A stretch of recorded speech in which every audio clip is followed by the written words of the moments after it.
Okay, everyone, welcome. Welcome to CADDi. Welcome to the Rust meetup. Thanks for showing up for my talk here.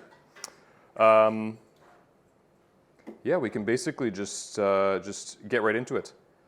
This talk, I'm not going to be talking about how parallelism is implemented in Rust or anything. If you've never used Rust, actually, okay, who is using Rust for their work right now? Hands up. Okay, a fair amount. How many people are using Rust casually? Okay, and just never used it, but I'm interested. Okay, yeah, that's fair too. So for everybody in the crowd, basically, this isn't some super high-level PhD talk. Despite being a Haskellr, I'm not going to blow you away with whatever you think Haskellrs blow you away with.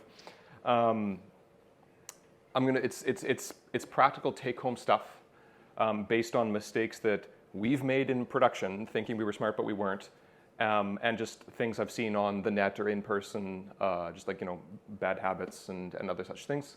So yeah, you can kind of take this stuff home and do your parallelism in Rust right.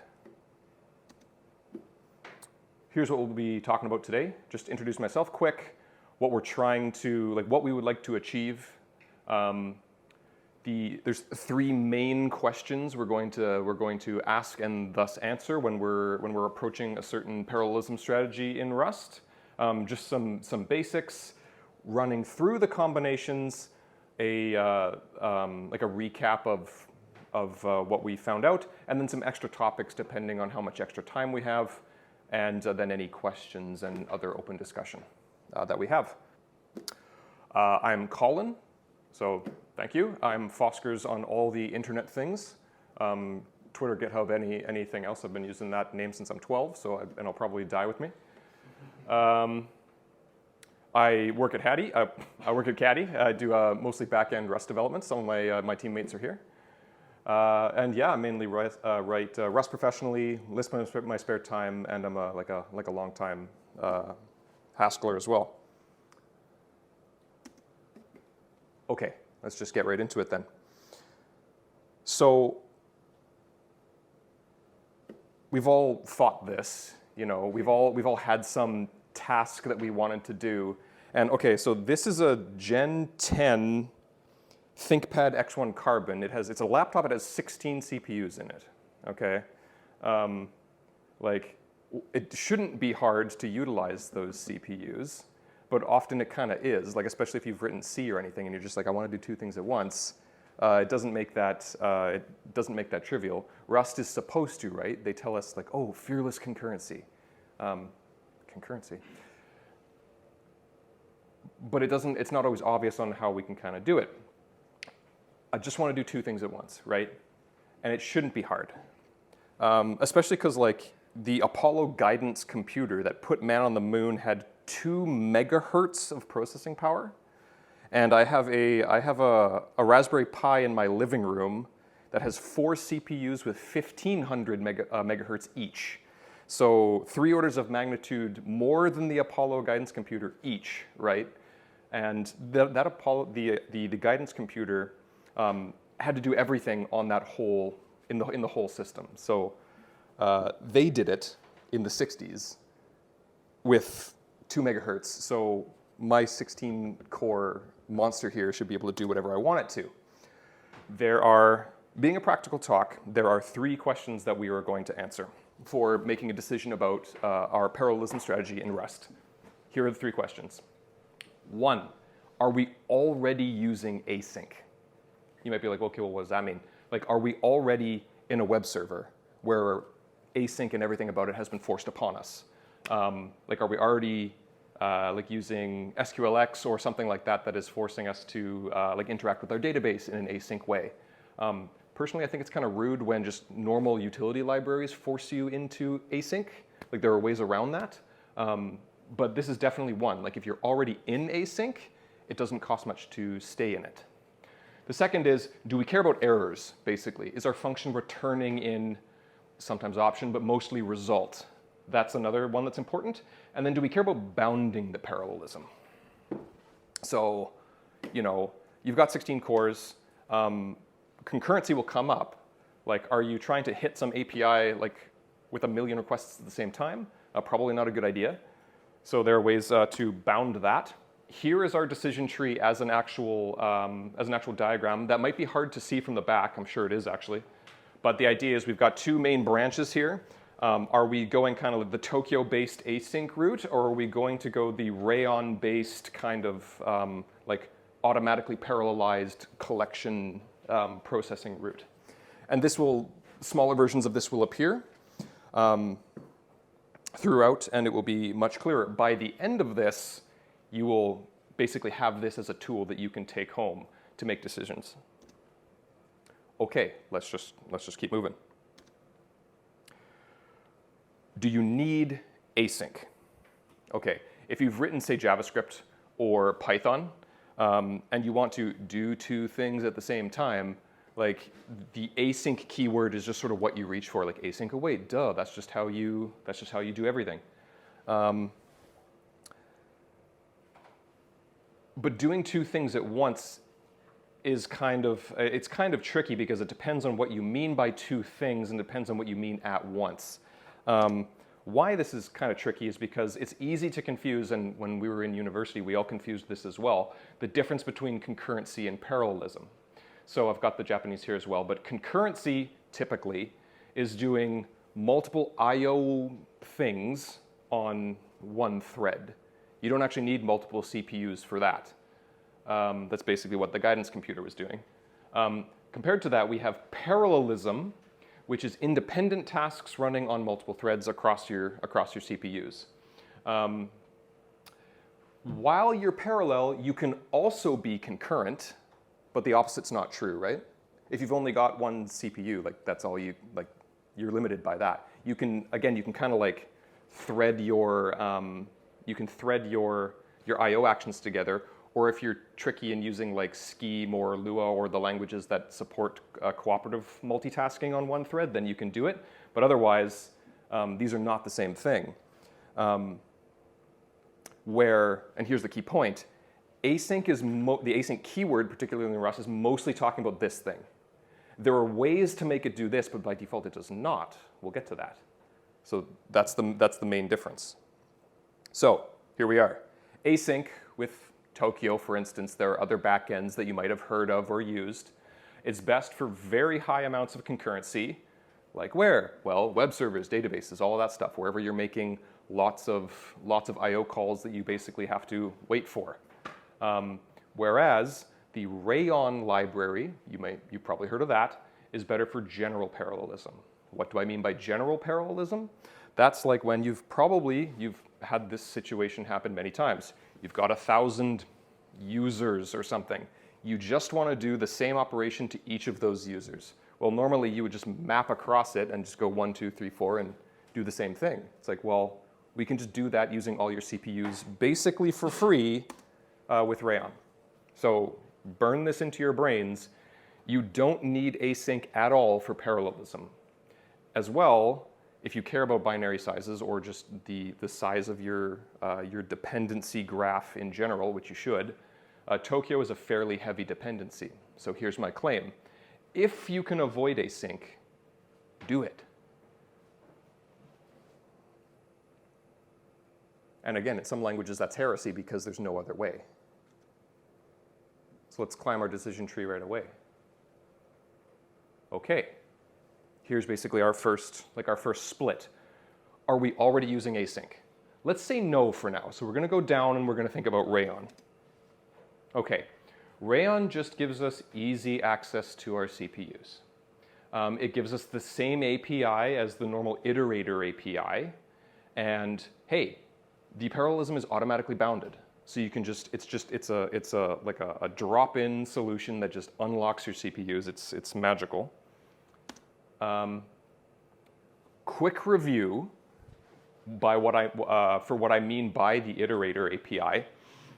So by now, map, filter, and fold, the big three that I like to call them, used to be a kind of secret of the functional programming world, but that's not really true anymore. Like these have kind of escaped the nest, and now you've got these in Java and JavaScript, and everybody else has them now. Okay, we've got some some vector. Skip over this for a moment. We are keeping just the even numbers, right? Then we'll multiply them all by 2, and then we're going to collect them back into some vector. Question, what would happen if I left that line out? Yes? It would just do nothing, basically. Yeah, why? Because you just created a state machine. Thank you. Basically, I've described an operation, but I haven't actually done anything with it. It's operations like collect, for each, and fold that actually kind of drive the iteration itself. Without this, you're just describing the operation, and actually vec wouldn't compile here. Sometimes this is actually useful. Not forcing your iterator to actually run and sort of return that from a function, then you can do further things with it. Okay, what's this for?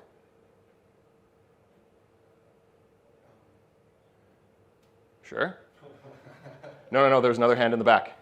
Yeah? Creates an iterator from the vec. Why does that matter? Because you can't iterate over a vec. Why not?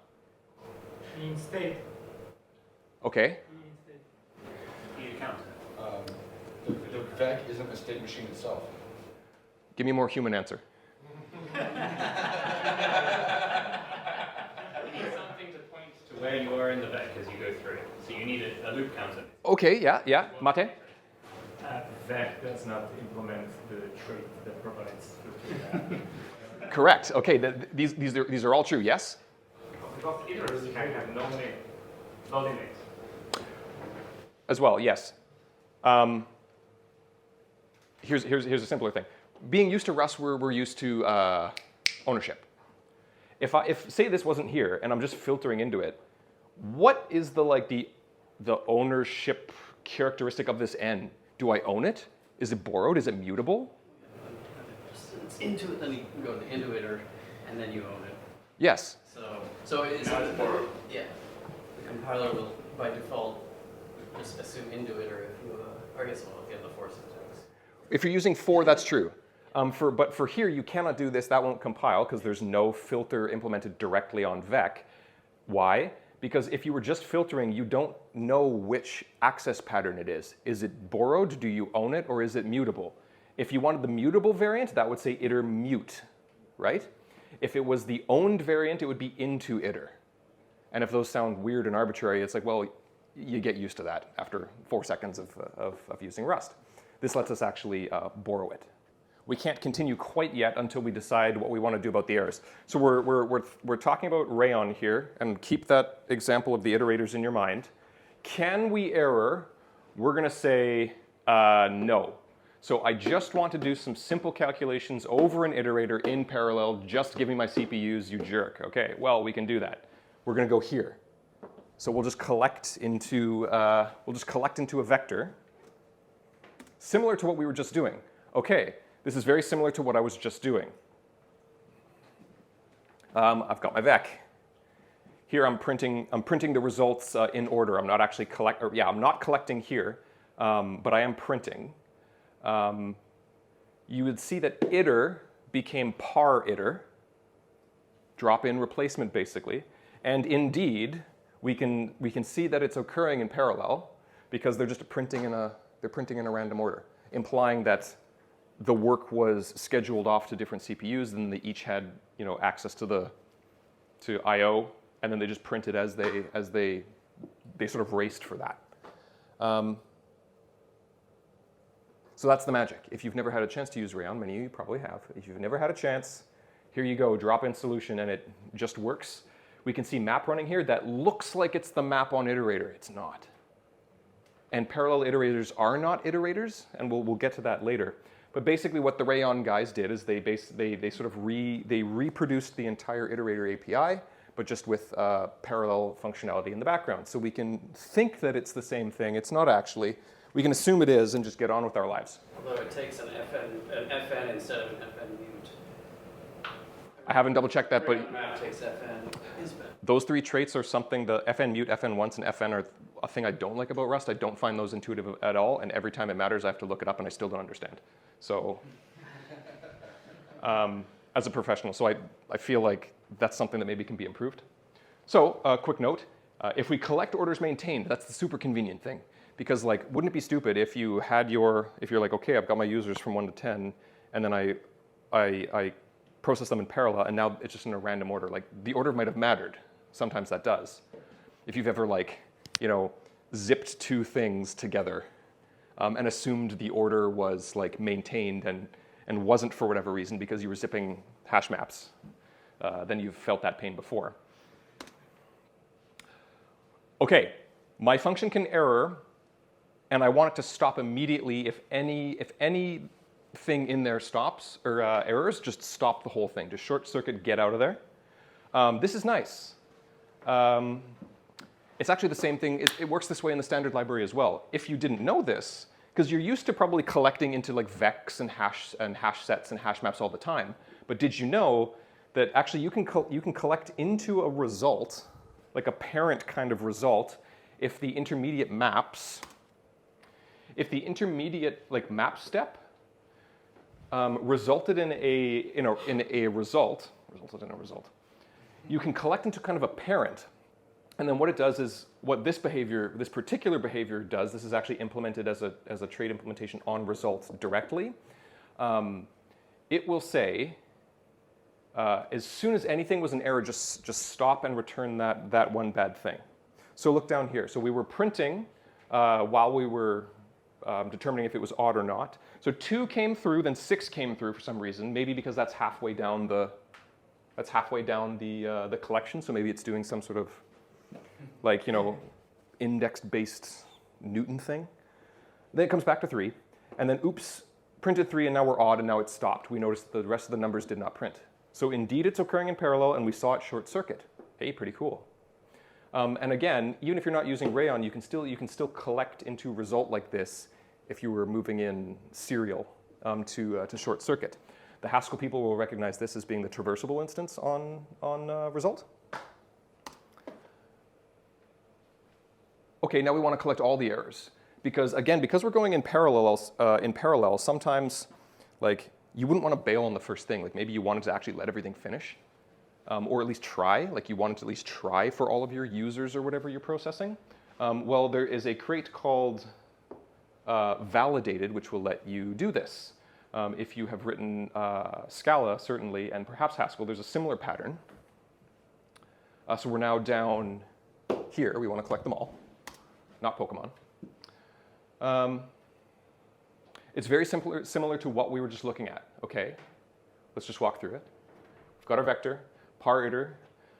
If it was what, odd? Yeah, if it was odd, just record a failure case. It's not bailing here yet, but record a failure case. This fail is just doing a certain little wrapping. You'll see why in a minute. Or return in the good case. Why is it called good? Because OK was taken. It had to be something similar. And then just like what we saw a minute ago, instead of collecting into a result, we're just collecting into validated with like an inner vec for the success case. And what do we get? Well, it failed. So what is validated doing? It's either giving you everything that succeeded, or it's giving you nothing that succeeded and just all the failures. I'll say that again. You either everything succeeded, or there's just an outright failure, but at least you get all the failures. The implementation of the fail case in this case is not with a normal empty, like an emptyable vector, but with a non-empty vector, because you know that like if you didn't succeed, you have at least one error. So you might as well keep that proof around in the sort of the type system sense. You've proved that it's non-empty. So we're going to make it an explicit non-empty vector. And then this is a bad display instance. I think this is just the debug output perhaps. But yeah, so you'll see that indeed of that list, 3, 5, and 7 were the odd numbers that it failed for. We don't have any of the successes because that's the semantic behavior of validated. No, we're going to go back. Of course, there is one more case that doesn't have a slide. What would that be? Either there were no errors, or we short-circuited, or we collected all the errors and dumped all the successes, or, Brian? Collect both errors and successes. How would we do that? I'm not sure if there's a special crate for it, but you can. You could just collect. Yeah, there's like a collect. Yeah, you can. What is it? I don't remember exactly. I use this pattern a lot of work, but I never remember it. I always have to look it up. And it's a fair pattern, right? Because sometimes you, maybe it's okay for whatever your system is to okay, half the users succeeded, half of them failed. You'll just take the failures and log them, and that's good enough. And then with your successes, you'll keep on going. Maybe that's a legit case for what you're doing. You would have gotten this far. You would have just mapped them to, say, results. And instead of collecting, what would you have called instead? Oh, partition. Partition, you got it. And then that just gives you two vecs, emptyable, the normal standard library vecs that contains all the successes, all the failures, and then you have to pattern match. So okay, so we've got basically 4 cases for that. All right, that was the whole bottom branch. Let's go to the async branch on the top. So yes, we are using async. We're either in a project that's already using it, or there's a strategic reason why we must. For instance, we know that, this is a backend, this is like a web server that has a database, and there's just the async keyword is everywhere.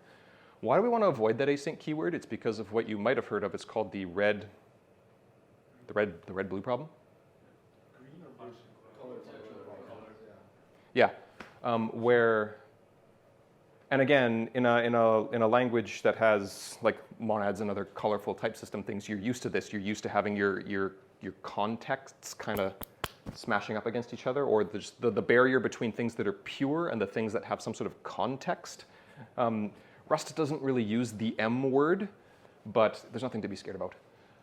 But async is kind of one of these contexts. If you just want to, put pure stuff and async stuff together, it doesn't always work. But we don't have to cry. So okay, here is pain. Don't be stupid like us. Tokio is not multi-threaded by default. Even if you turn on the feature features equals full includes the feature RT multi-thread, but that doesn't mean that any of what you're doing is actually multi-threaded. If you did this, okay, so I'm spawning, because Tokio is good. It's green threads, right? It's inheriting the Erlang idea of just spawning a zillion things and making them very cheap to do so. Look, I'm spawning 30 million async jobs here. Oh no, my computer's gonna explode. And then I'm joining them all together. Sure makes you think that it would try to do all those things at the same time, right? And there'd be this epic scheduling battle to make all that happen. Well, let's see if that happens, and here it is printing the final amount of them. There's 30 million. Live demo time, which always goes well. Okay, this is an Emacs buffer. This is the example I just showed you. This is actually the talk. The slides are rendered out of this org mode file. And org mode is fantastic, so you can have code examples and run them as is. You'll see that I've specified my dependencies up there, and I have Tokio equals full. So it's multi-threaded, right? But also what I'm going to do is I'm going to run this by pressing the enter button. It's already compiled. It will run this code, and you will see how many CPUs light up, do you think? Look. Ooh, he's working hard. Gee whiz, Rust sure is good. All that fearless concurrency they were telling us about. Okay, and you can see the result appeared down here. If you're used to Jupyter notebooks, this is kind of a better version of that. So here's the result of 30 million, so we know it actually ran, but it only used the one CPU. Either Rust sucks or I suck. So let's keep moving. We found the answer. The answer is spawn, and spawn your threads, please. If all of our async jobs are light, we don't have to care about bounding or other resource consumption, right? We can basically just let the runtime, we can let the Tokio runtime just do its own scheduling. And it is good enough at making sure that you're not either burning your house down or otherwise. Once again, if you are, this will come up in a moment, if you're calling some API in your async jobs, you're going to want to calm down a bit. Like probably the API is going to scream at you that you're breaking a rate limit, but or you might run out of file descriptors or something. But in this case, we are still safe. What's different from the last slide? Yeah, I added spawn here, right? Because in the last slide, this wasn't there. So I'm spawning now. In terms of types, very quick. This is just sugar. This async, the move is just to grab the n. You can ignore the move. The async and then a block is technically returning what type? Future of in. Yeah. Yeah, a few people said it. So it's an impl future. So it's just an opaque something that's a future, which the runtime will then deal with. What is the return type of spawn?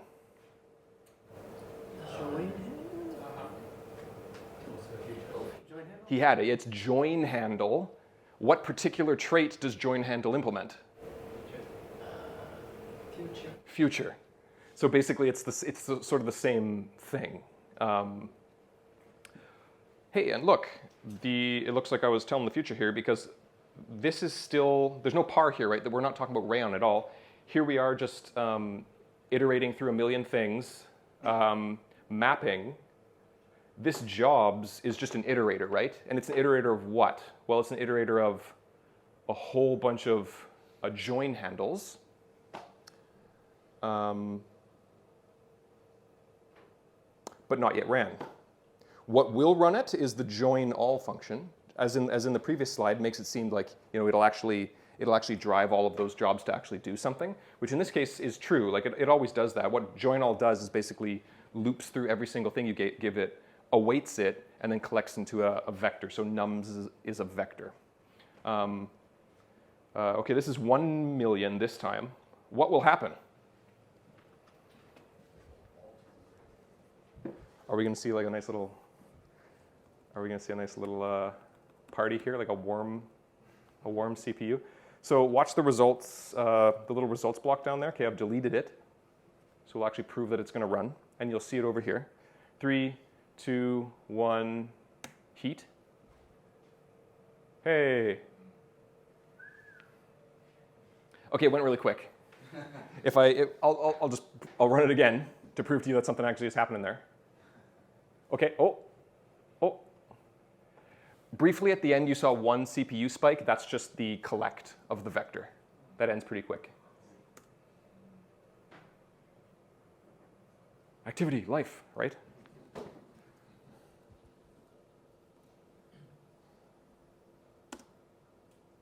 Okay, bounding. I've talked about it, I've mentioned it a few times now. Like what if you're calling Google or whoever, or just some API for whatever you're doing.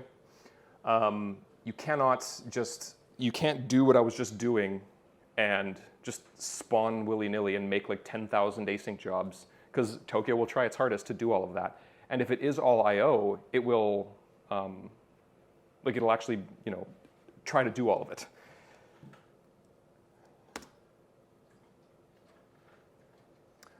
This is hard to see on here, so I'm going to quickly go back to this. We're going to go down here. We're going to see if we can, that's actually rendering reasonably. If I do that, okay, so then let's quickly walk through what's happening on the left here. Your savior in this case is guess what, we're going back to like the 80s or whatever. We're going to use a semaphore. Tokio provides one. Nice, thanks, Bill. Tokio just provides a semaphore. Okay, we had tried a whole bunch of things to bound the parallelism with async and other ways before this, and we were wrong several times. Eventually arrived on this, which gave us the most control. Yes, you can still affect the amount of CPUs that you're using, I believe, in the main macro here. Like you could say, like even though this has 16 cores, you could say like 4 here, but that's only bounding the number of CPUs that are using. That's not bounding the number of active jobs, right? Because it's still going to try all of those, in this case, 500, but like the million that you just had, it's still going to try all a million just across 4 cores instead of 16. So you're not getting away from the problem. If you actually wanted to bound it, you need some bounding mechanism. And here you go, semaphore. So what are we doing? We're creating a semaphore. How many CPUs is it going to use? In this case, 4. We're going to use a slightly different join strategy than the past slides. We're going to just push what I'm calling the threads here, or this should be called jobs, I suppose. We're just going to push them mutably into that instead. So we are setting up 500 jobs. What are they doing? They are spawning. They are trying to get one of the semaphores, or pardon me, they're trying to get a permit from the semaphore. 4 of them are allowed at one time. Then within each async job here, we're going to generate 100,000 random numbers. So that gives the CPU something to do, right? If I just slept or whatever, you wouldn't see the CPUs dancing. I wanted to make them dance, so we're just going to generate random numbers from the rand library. And collecting the sum just for something to do, to make it like do more work. And we're returning that. Then just in a quick for loop here, we're just going to await them all. This basically happens instantly because like for all intents and purposes, this happens really quickly and this doesn't really affect the result. And then we'll print done when we're done.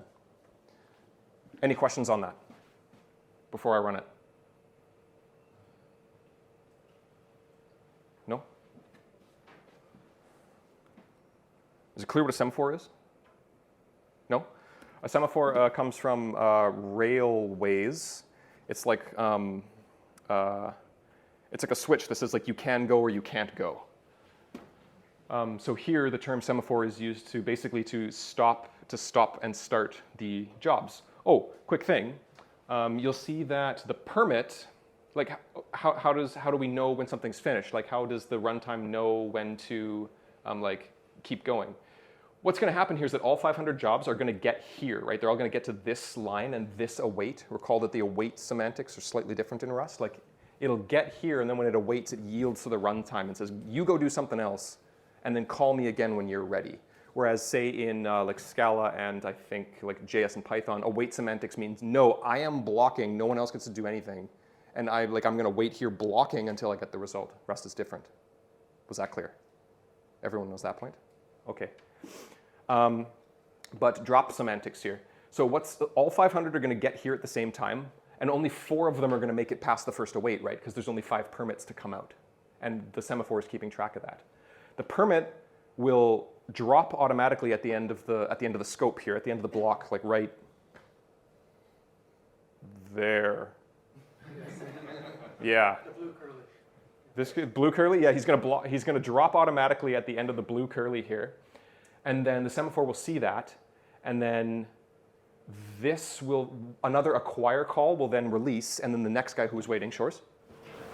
So normal lifetime semantics, permit would drop immediately on the next line. Right after sum is returned, drop, like the drop. Like on some issues I zero. Sorry? So I'm wondering how they keep the lifetime of the permit all the way till the end of the scope. Because we own it right here. Because the permit implements drop. No, it will drop the second time. So they do something special. No. If I remember correctly, I had a friend who found that if you implement drop for a type, it has to go to the end of scope.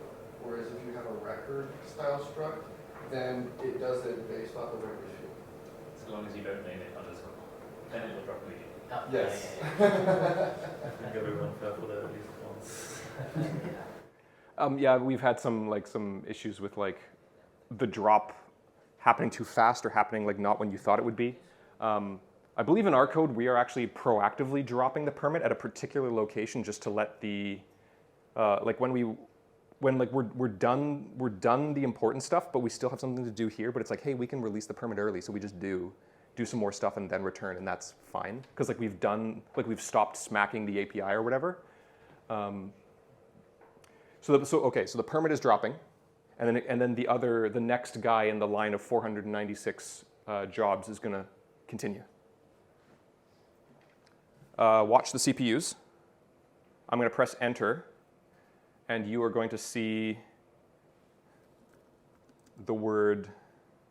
I'll move it up. You're going to see the word done appear here when it's done. Those should light up if I'm a good programmer.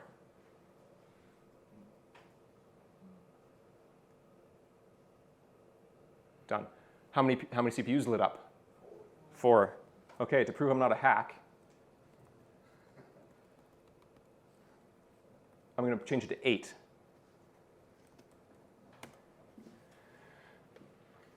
Hey, look.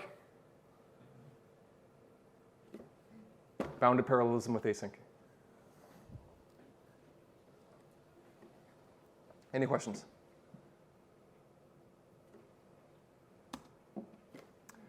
The error handling case was really easy with Rayon. We had like those options. We had just those first class options that just like we could just collect them very easily. In this case, because the jobs are like true kind of free threads in a sense, they're just off doing their own thing and they're not really communicating any sort of like they don't share like an error vector. I suppose you could do that. You could use like a mutex and just have like an errors vector that they all share and they push to. Is that what I'm doing? No, I guess what I'm doing is I'm just awaiting in here. I'm just awaiting on every thread, and then like, oh, if there was an error, do something to it. Like we personally have not come up with an elegant solution for collecting and reporting all errors that happen here. I believe the particular semantics of where we're doing this is it's acceptable to just log the errors and continue. Like we never crash in that case, but you can see we're not collecting them. We're not doing anything. Anything particularly elegant here. Does anyone know of a better way to do that? Well, it probably depends on your problem. Like you could actually just have a whole bunch of indices or something like that. You could do all sorts of strange things. But Mate? You could have a thread that is holding a channel, so they can all just send the error to the channel. Yeah. Channels are easy to shove in a like in an arc and then pass around.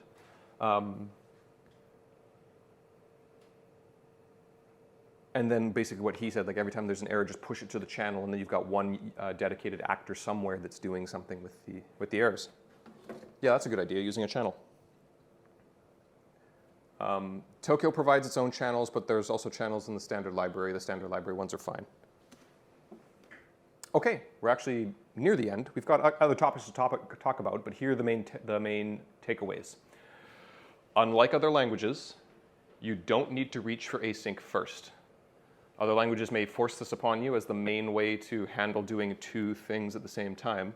But here, you can mostly ignore it, I'm saying, unless you're sort of already in that land. Oh, by the way, I didn't mention, like, there's nothing stopping you from using Rayon inside of like async stuff. Like if you just have a collection and you want to quickly do parallel stuff over it, you can do that in Rayon all you want, like inside of some function that's marked async. There's nothing stopping that. There was a weird exception where panics will occur, but it's something to do with runtimes being...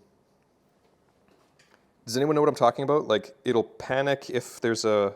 If you try and start a runtime from within the runtime? Something like that, yeah. Don't do two Tokios. Yes. Like that's why it's nice to just like to as you saw in the other examples, to like just mark it. Hey. Yeah, Tokio main, to just mark it with the macro and don't start the runtime yourself. You can, but this hides the runtime from you, and that's sufficient for like most use cases. But there are hacky times where you can like quickly start up like a local runtime. This is one way to get away from the red-blue problem, is like you just don't async anything, like with the keyword, and you just have like a very quick like runtime that you're instantiating like right there, and then you run something and you call like block on or something on it, and you just run it right there. I don't recommend such hacks. But again, as Alex mentioned, there are times where you can like panic yourself if you've got like nested runtimes or something. Okay, use Rayon if you want to process a collection in parallel. It's a drop-in replacement. Iter becomes par iter. Your boss will double your salary. To handle errors, we had 4 cases, right? 1, don't handle them. 2, short circuit. 3, collect all the errors with validated. Or 4, use like just the normal standard library partition function to collect a vec of one and the other. To bound async-based parallelism, use a semaphore. So we should understand this now. Where they go down, we have, like, are we collecting errors, yes or no? Either or we're using Tokio. Yes, there's other backends.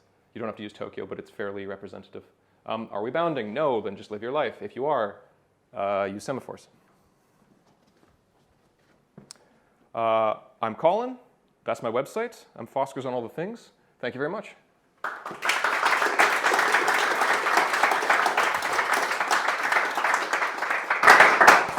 There's also the appendix and all the other topics too. Oh, okay. So if you want and if you have questions, just raise your hand. Maybe, but yeah, let's do that before we jump into the appendix. Yes. You mentioned about the heavy library. Yes. How about Rayon? So it's like. I find Rayon is reasonable. Can we get a? Can I do that quickly on anything? Rayon. So that's too many results. 20. Okay. This is my largest open source project. So the standard library is like a third of it. Another big chunk is like the program logic itself. So that's another, call that 30%. So it's like you've got 2/3 of it is just the standard library and then itself. Clap is also massive. Clap is great, but did you know it's actually really fat? Like, you gotta kind of be careful about Clap. But most of the time, this is a fair trade. Like, Clap is just too good. I just don't know why they put all that in there. Oh, here's more program logic. And then we find Rayon like down here. There we go. So 1%.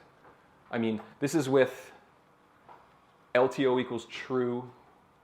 And I guess it's not stripping here because it needed the, so it's not stripping here, but I mean, 1%, that's pretty good.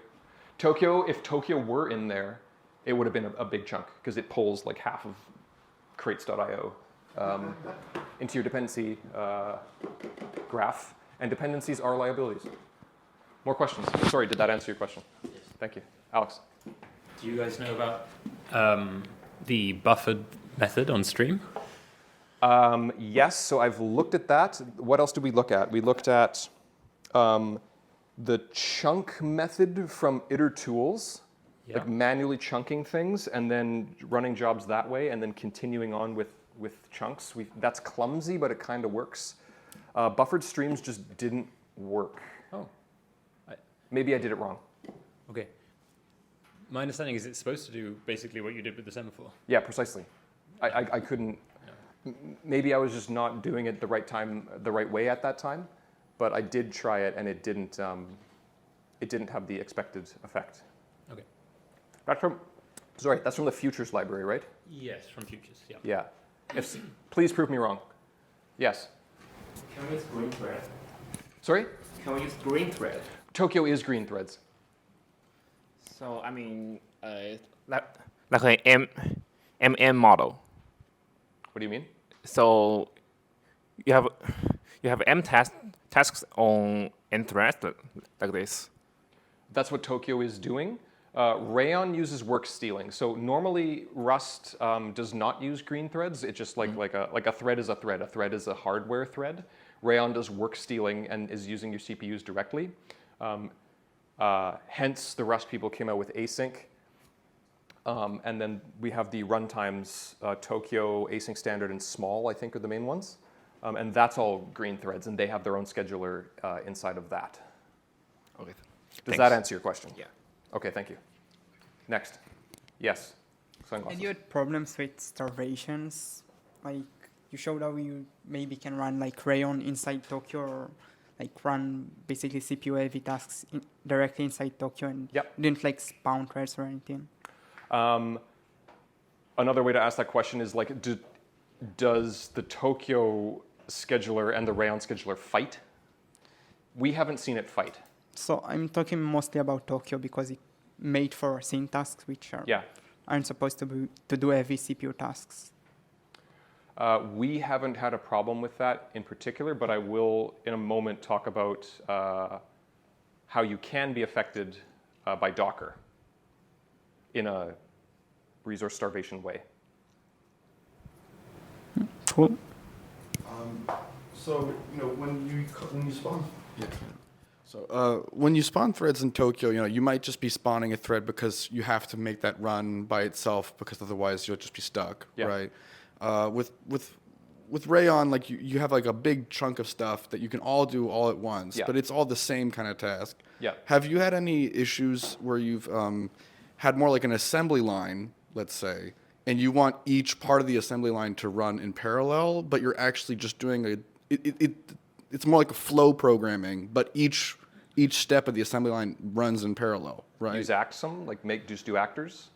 Or a bunch of channels. Just make one thread for each part of the pipeline. Yeah, that's what I mean. But like, have you experimented with that? We're actually doing that in one of our projects. Is instead of going full actor, we just have a bunch of spawned threads that have channels between them, and we found that's sufficient. Okay, so yeah, you've done that, and like that's been fine. That's running in prod right now. Yeah. Yeah. Okay. That's not NDA, is it? Am I fired? Yeah, I have a question about developing in a land of these colored functions, and specifically, I'm writing a library that's a wrapper of a network protocol. Yeah. And now, because it's a network protocol, I wrote it in async mostly. However, I would like users that want to use it in a sync ecosystem to be able to use it like that. Yep. I would prefer not to have to write everything twice. Is there a way to avoid that? No. No? Sorry. You have to do what I was about to show, which is what the request library does. That's request with a QW, where they basically provide the entire API twice, a blocking variant and a non-blocking variant. Why does that happen? Because of what I'll talk about in a minute. You can also make the most crazy procedural macro in the world. Just short rewrite answer everything before with we a get to it procedural macro. The short Found a answer macro before we get guy. to the long answer is you can't do that because you can't generalize over async. Like async is like a fixed thing. You can't generalize over it. It'd be nice if you could. Any other questions before I just jump into random other topics? What are you doing? All right, those were some great questions. Yeah, Shorts? thanks a lot, guys. Nicholas? Yeah, maybe just for the people who don't know Rayon, like why is it also quite sexy and simple to use? Is you can do Rayon inside Rayon. You don't have to care, right? Because it's work stealing, and automatically it would scale on your CPU, which might be more complicated with other libraries. Yeah. Yeah, the fact that you can use Rayon inside of itself, and they share a scheduler, so they don't fight. And we do that in prod too, and nothing's crashed. So if you think so, I'm going to go on. If you think of something else, just throw your water bottle, and then we'll go. So we've been talking about Rayon as being like mainly just doing parallelism across some collection that you have. But Rayon also supplies like just normal like forks, just the same. So it has like fork and join, or I guess just join. You just pass it two functions, and then they will race, and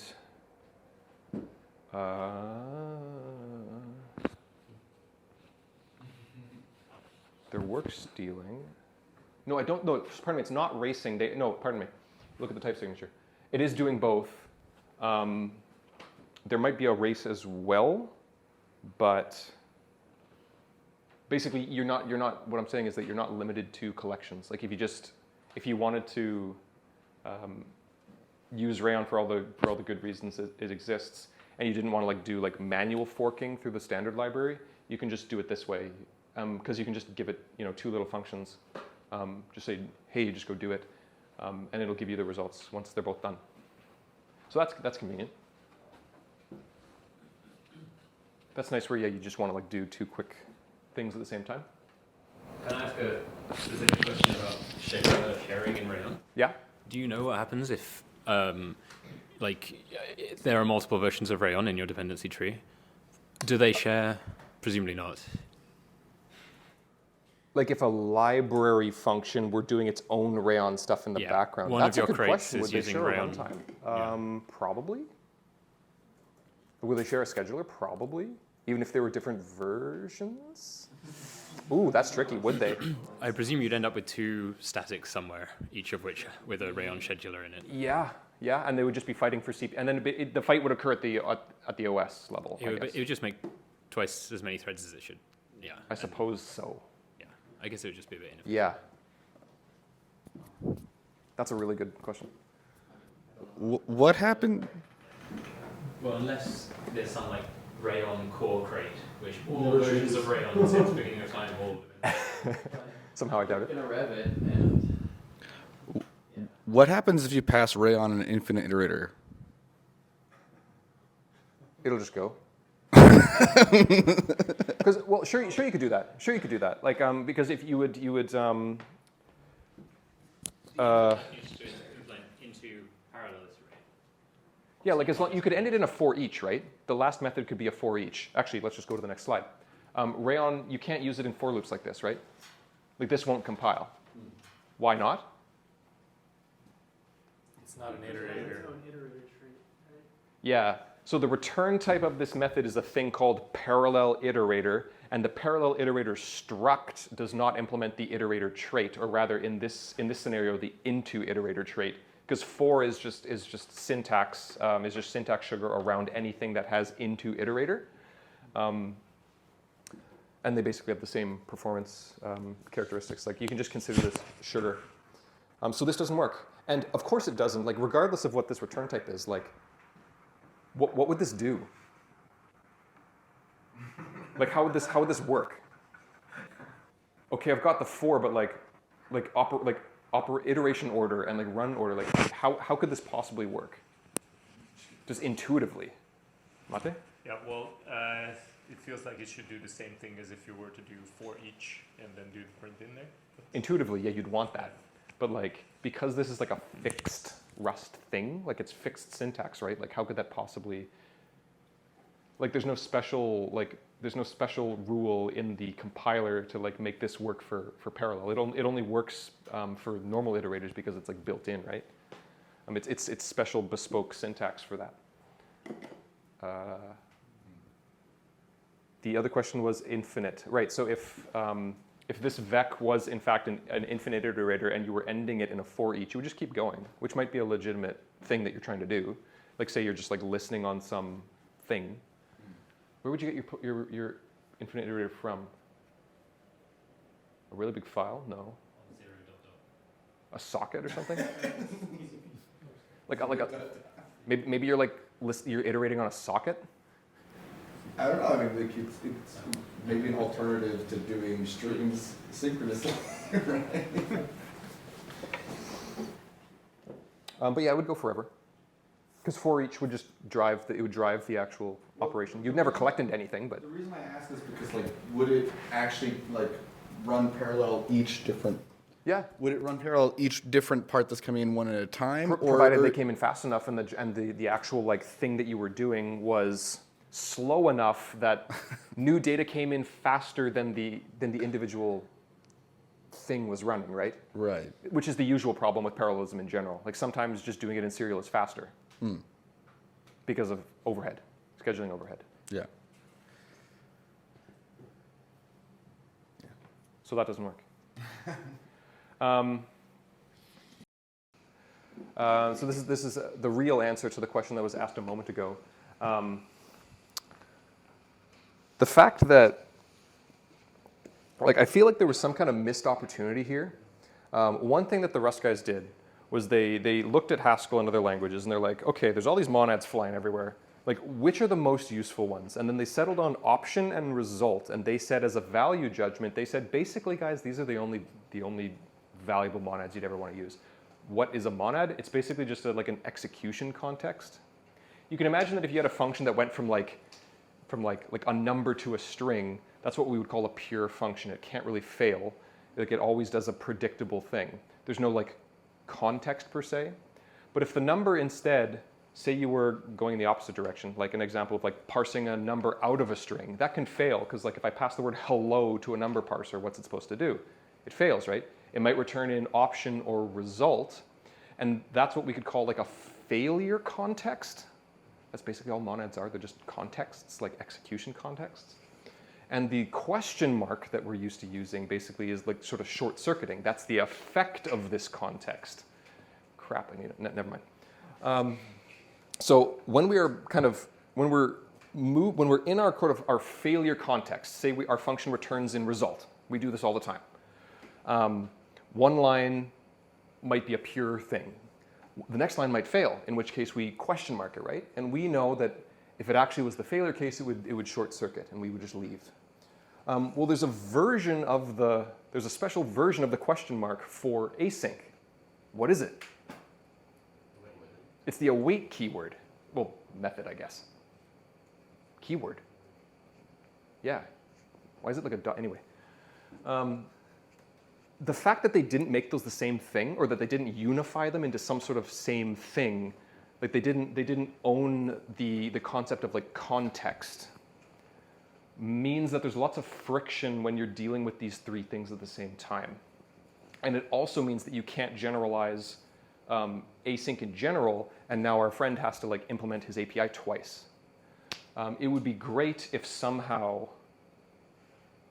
this also contributes to this, the fact that like we can't easily have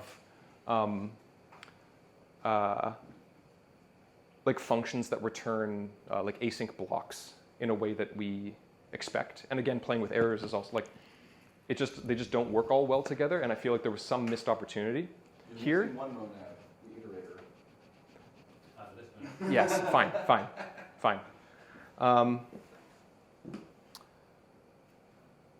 I don't know. I think one of the reasons why I tell people not to use async is because because of this. Like it feels like it was like they could have, I don't know, done it better. Because they made it bespoke, right? They made it special. They gave special keywords, and you're not going to use it in the non-keyword way. Like you can, right? You don't have to use the async keyword. You could return everything in an impl future, but then your life's going to be horrible. Yeah, the fact that this wasn't unified was, I think, a missed opportunity, and creates friction where there didn't have to be. Maybe we'll move towards some brighter future where there is like where like the concept of the question mark and await are unified, because all you're really doing is you're just moving through your context. What's the effect of moving through your context when you're in result? Well, it's short-circuiting. What's the effect of moving through your context when you're in async? It's the block, well, not blocking, but it's like you stop. You yield control back to the runtime. Those are essentially the same thing in a way. One's about failure and one's about threading. I don't know. The compiler's taking your awaits, and it's gonna break. It has to break up your code into separate contexts in a way that just the question mark. The question mark's a lot simpler. I don't know. The Haskell would say no. Those are the same thing. But does the compiler? Well, the compiler can change. Yeah. You make the compiler better, yeah. Get into language design. What would be the use case of like merchandising? What our friend said, basically you can have what are called monad transformers, and you can more generically describe a variety of operations, not just failures and not just async, but more things. And you can say like, hey, this is failing and asyncing at the same time, and there might be other sort of effects or contexts that you might want to represent at the same time. The Haskell boys have been like, they've been dancing all over that for like a decade. But again, the value judgment that Rust made was, no, forget all that. The only useful ones really are option and result. And that makes most people happy. They're mostly right. Alex. Oh, I was just going to say, I don't think it's a problem that I think the point was that async requires like special compiler, like it does different code gen, right? Like the compiler knows about async. And I guess you're thinking if you had monads as being a part of the language, then it should all be implementable in the source language, like async is in Haskell. But I think but I think it's not a problem, right? Like IO monad in Haskell has special compiler behavior. The compiler sees, oh, IO monad, I'm going to do something completely different here, and then just pretends that it's threading real world through, but it's not. So I think you can dress it up as if it's a language feature, but then still do special secret stuff magic in the core. Yeah. Okay. Yeah, no, you're not wrong. Arguably, what they could have done is they could have inspired themselves off of what F# did. What did F# do? F# has computation expressions, which is kind of described as a trait-like thing, where you can have your own syntax for let and all that. But that dramatically, you know, that means that like someone could create what is it, like in F#, async is described as a library. Sec sequences are described as a library because you get something, I guess, that's the F# version of the do notation. But that means that like when you jump into code as a new developer, like you find that there's some word in front of a curly brace, and you have to ask yourself, did someone import something funny? So you can like invent keywords? You get access to describing what binding a variable is within the curly braces. Okay. Yeah. I mean, you can look it up, computation expressions. Computation expressions. Yeah. Implemented on top of this or something? Well, link is in C#, right? Because like, they probably do something similar because everything interesting in C# comes from F#. Sounds a lot like Unity. But yeah, you can look at F# has a lot of like crazy stuff. You go, they have that too, right? So yeah, F# computation expressions. They also have it's not related, but like they have active patterns, so you can get user-defined pattern matching in F#. I haven't written much, but I just know that they just did crazy shit. It's a crazy language. Oh, okay, someone was really strongly opinion there. Anyway, sorry. Sounds like they found a way to make it even slower than GHC. I mean, I've always been like passively interested in F#, but then giant VMs make me scared. So. I understand. Okay, thank you. I will look up this later when I'm not giving a talk. Yeah, I wish you didn't have to implement your API twice. Maybe one day. I mentioned this briefly. I talked about Tokio, but there's other ones. Async standard and small. It used to be that there were some libraries that like chose one over the other. I think SQLX back in the day did.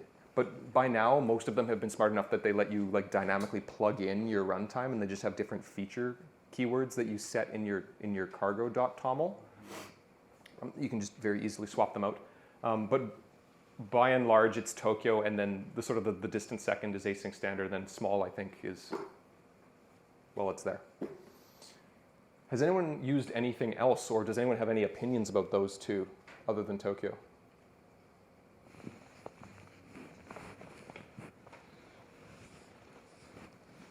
No. Yeah. Just use Tokio. Okay. Remy, didn't you write a runtime in like 3 lines of code or something? Oh, you mean the bad async? Yeah, I can show you bad async. It's in 15 lines. Oh, okay. It does not. It's not good. Did you publish it? Did you publish it? It's in my gist somewhere. Why don't you push it to crates, and then we can get that in prod? I mean, I copied it from Reddit. And Okay. So, like, don't give me too much credit. Yeah. Is the name taken already? We're gonna find out. Bad Look up Clark or you mean bad executive. It's available. Oh, it's my gist. You have to go down my gist. Golden opportunity here. You could unseat Tokio, and then I've actually used it for one project where I didn't want to write dependencies, and basically we had I/O ports that were taking longer in certain ports than others, and I just wanted to print everything for debugging purposes, and I made just a yield future that was literally it just decrements a counter and then pretends like it's not ready yet, and it just did that in a loop, and I just saw tons of stuff into the console, and it's like, oh, I see numbers that I need to see now. Sweet. Here's a cool one. For those of you, actually, the previous talk at the Rust meetup was about WASM. WASM in Rust is excellent. Really, really excellent. Like if you want to do WASM in general, like it's a great way to get access to it. Wouldn't it be cool if you could use Rayon in a web context? And you kind of can. When I was a contractor, I was working on a browser extension in Rust that compiled to WASM, because that's all just JavaScript, right? We were doing kind of an experimental thing, and we were trying to make it faster with stuff like this. At the time, we couldn't get it to work, but you can see that it's still very active, eh? So, like, you know, it's got downloads. Yes, there's caveats and there's a bunch of stuff that you have to do, but like in theory, you can do it. There might be some hacks down here, like special flags. Ooh, nasty, right? Like special stuff you have to do in the JavaScript. But like, if you're willing to swallow that, you could have Rayon in WASM, which would, I don't know, that seems self-explanatorily awesome to me. Rather than having to do, because previously, because we couldn't get that working, we just had to rely on async and just let the browser schedule the async jobs well enough. And this is a suggestion from my colleague Nicholas. It's like common wisdom that you want your Docker images to be small, right? What's the smallest base image? It's Alpine. And of course you want to be static linking because that's cool. So you compiled your Rust with Muscle and then you put it in Alpine. So two things. One, it's been recently kind of found out that in particular with Rayon, that Muscle will not work well. Like you won't get like maximum CPU saturation for some reason when you are compiled under Muscle as opposed to libc. And that's either also exacerbated by Alpine, or there's other restrictions in Alpine. We had like weird stack issues where basically the short story is that both another team and then we later, our runtime, we halved our runtime just by switching to Debian and compiling as normal with libc. So yes, the image got bigger. Like even with like Debian Slim, the smallest version of it, you're still getting like what is it, like a 200 megabyte image maybe? Anyway, like not an ideally sized image. Also because we had to pull in like OpenSSL and stuff, and that just brought in a big flood of dependencies. So like, yeah, it's cool if you can make your image really small because that in theory means your containers boot faster. But we decided to swallow that problem, like swallow the booting problem and the image size problem in order to just get faster runtime because the increase was quite significant. And I encourage you to, if you're doing this, I encourage you to look that up. Again, your employer will double your salary again, so that's now a 4x if you do this. Yeah, that's my last point. So thank you.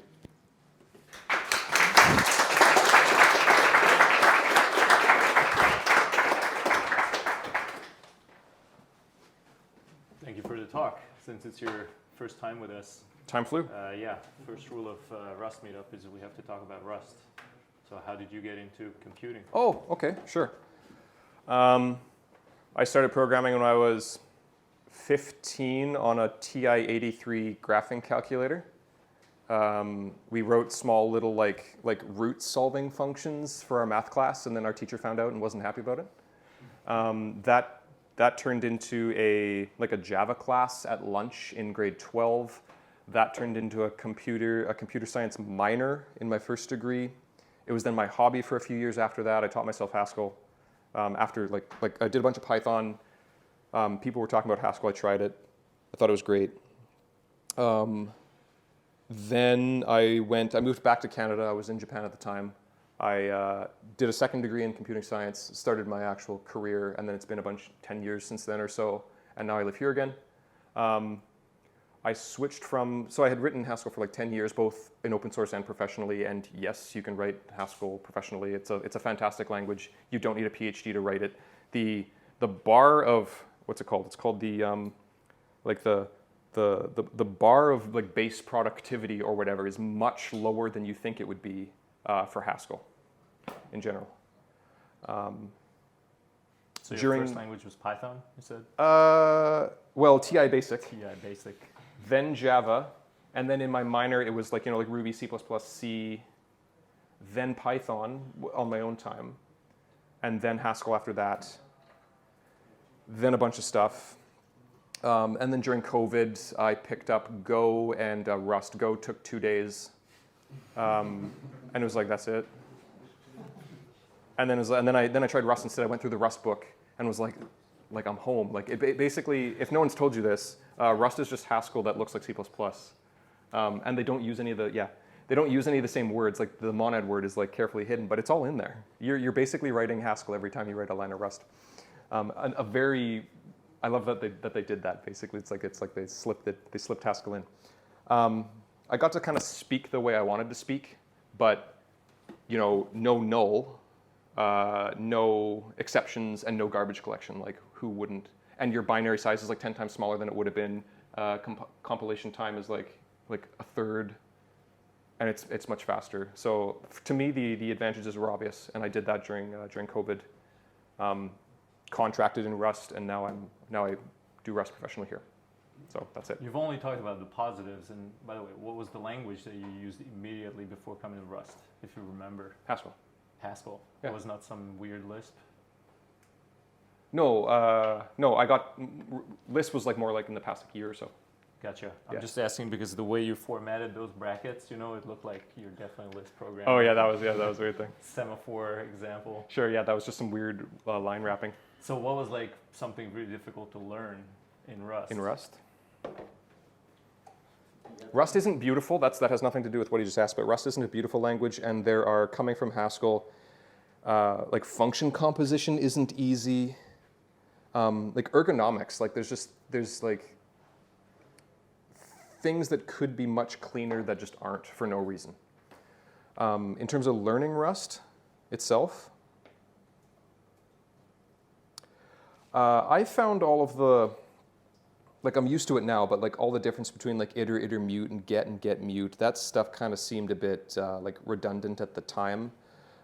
Because I was used to dancing Haskell's dance, like when you dance with the compiler, you kind of get used to it. You learn that like when the language has expectations of you, you can't just be like, you can't bring like your personal will and expectations to the language sometimes. You have to like dance to its tune. Rust is like that, and people experience that as difficulty because they want to be able to like domineer their language, because a lot of languages will let you, and then you get punished. So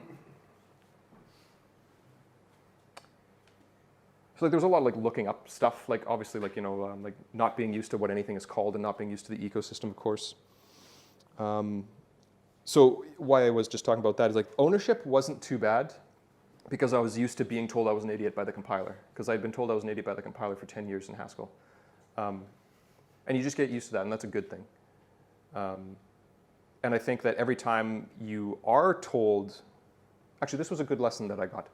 If you consider yourself like used to the type system and to ownership, if you really have gotten yourself into a very strange like ownership problem, that's the universe, that's like God and math in the universe telling you that you're trying too hard or you're doing something wrong. So that's an opportunity for you to be humble and to pull back and to try and do something different. They're like, don't try too hard to impose your will on stuff. That's the highfalutin answer.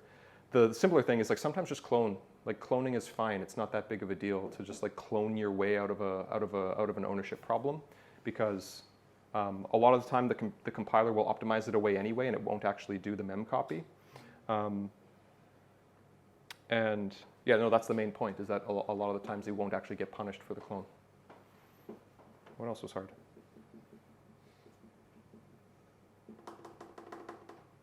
Tooling is excellent. Sometimes things are a little arbitrary. Like, there was an example back here. No.